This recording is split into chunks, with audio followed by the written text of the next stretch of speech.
The general public may think that having a child with severe disabilities would cause you to reject that child or sort of bemoan the experience. And maybe many of these families had difficulty, and some of them did. They talked about that at the beginning.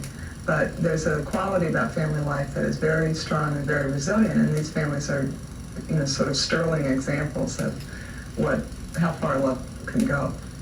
I'm here with one of the award winners, Dr. Marty Krauss, and she is being awarded the Joseph and Katie Jr. Foundation Future Leader Award, and that recognizes people under the age of 40 who have made a contribution to the field. And good morning, Dr. Krauss. Good morning. Can you tell me what difference these awards make in the field of mental retardation? They're very important because they give recognition to really thousands of people.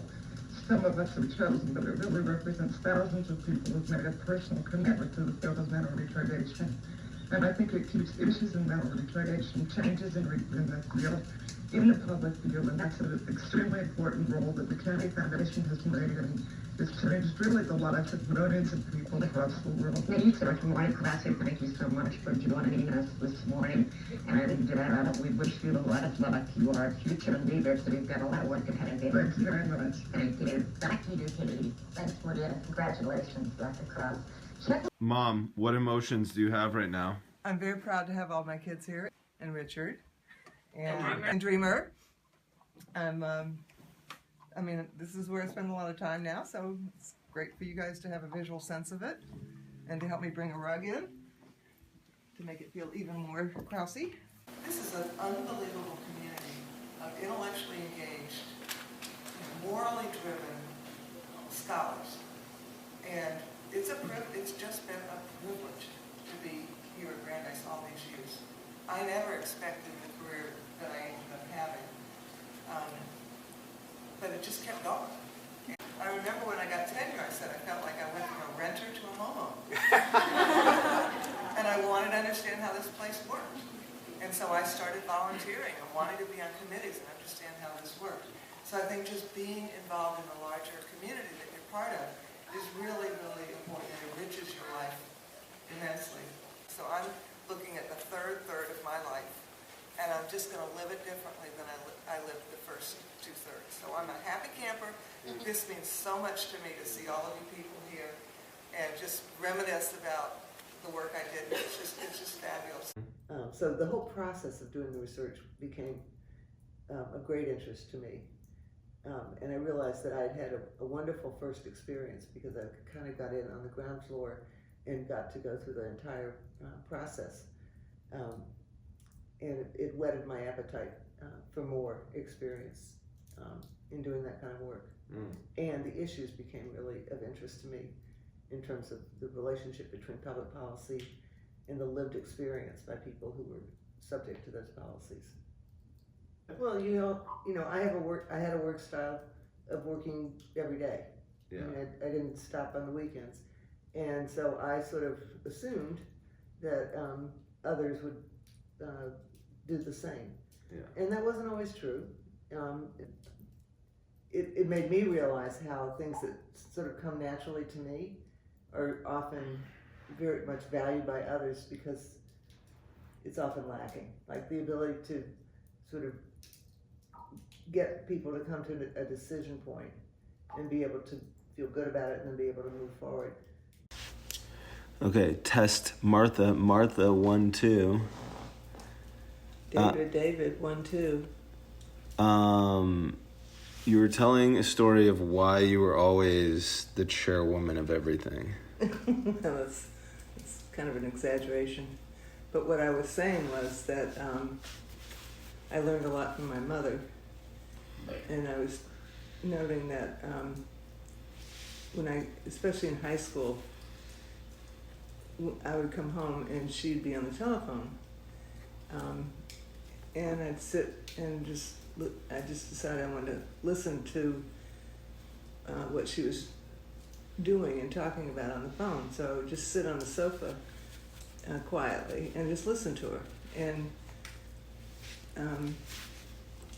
what she would often be doing was convincing someone who had an asset, like a building or something that she needed, and she would be convincing that person to let her use it by explaining what, what the benefit would be to the community or to, some other project that was of importance.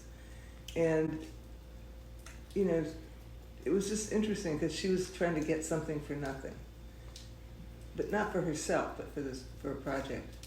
And she would be her most charming self on the phone, and so I would just sit there and just try to listen to how she did it, and it was just fascinating. And so I guess one of the things I learned is that it's not that hard to do these projects if you have a plot or a strategy. Anyway, I was very proud of her. Really proud of her, of what she did. So it wasn't foreign to me to volunteer, to feel like I needed to give back to the community. And Mm-hmm. so, is that what you wanted to hear?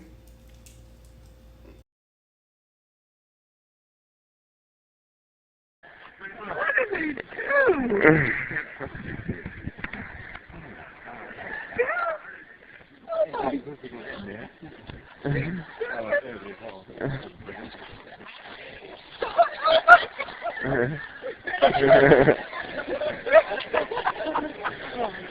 Yay!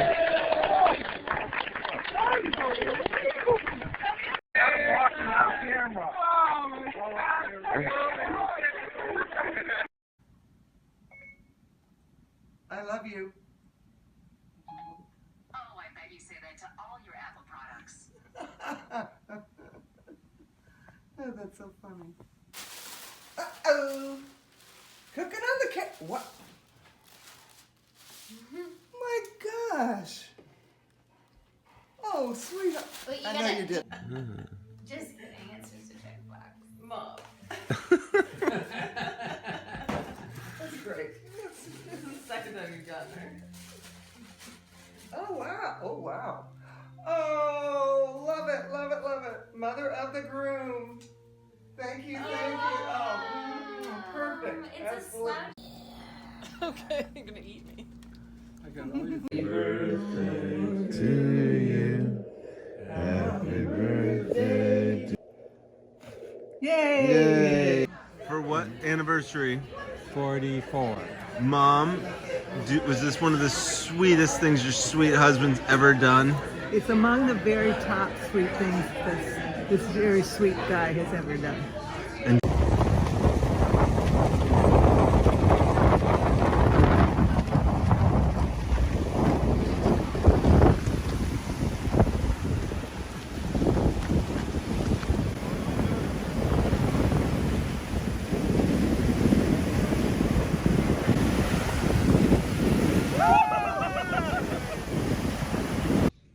Courage and strength, honey. Well, you got to take care of yourself. And when you find things that you love and that speak to you, it's been actually a lot of fun.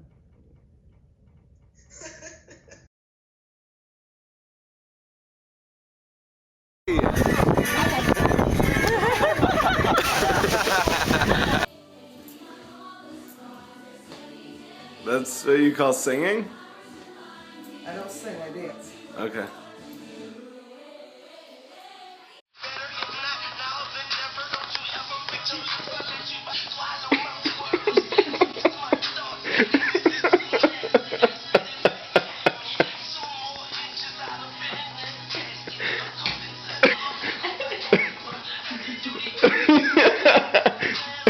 It's not an elliptic.